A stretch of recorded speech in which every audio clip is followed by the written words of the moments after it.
Pri tem poklicu me predvsem veseli delo z lesom, rad ga obdelujem, zdi se mi eden najboljših materialov in rad ga bi seveda še bolje spoznal. Predvsem imam rad te slovenske vrste, z njimi se seveda tudi največ ukvarjamo, ker so nam dostopne. Predvsem kakšna bukev ali jesen mi je pa še posebno všeč. Obrtniška spretnost se skupaj dopolnjujeta, sta pa nekje procentualno gledano 50-50.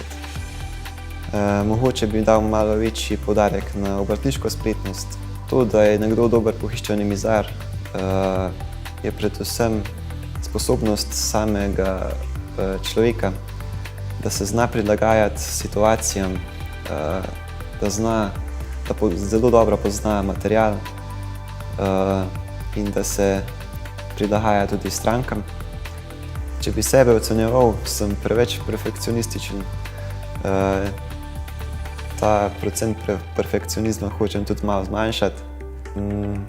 Samo lesarstvo mi je v zadnjem letu omogočilo zelo veliko. Moj cilj je najprej se udeležiti tekmovanja, potem pa zaključiti šolanje in se zaposliti.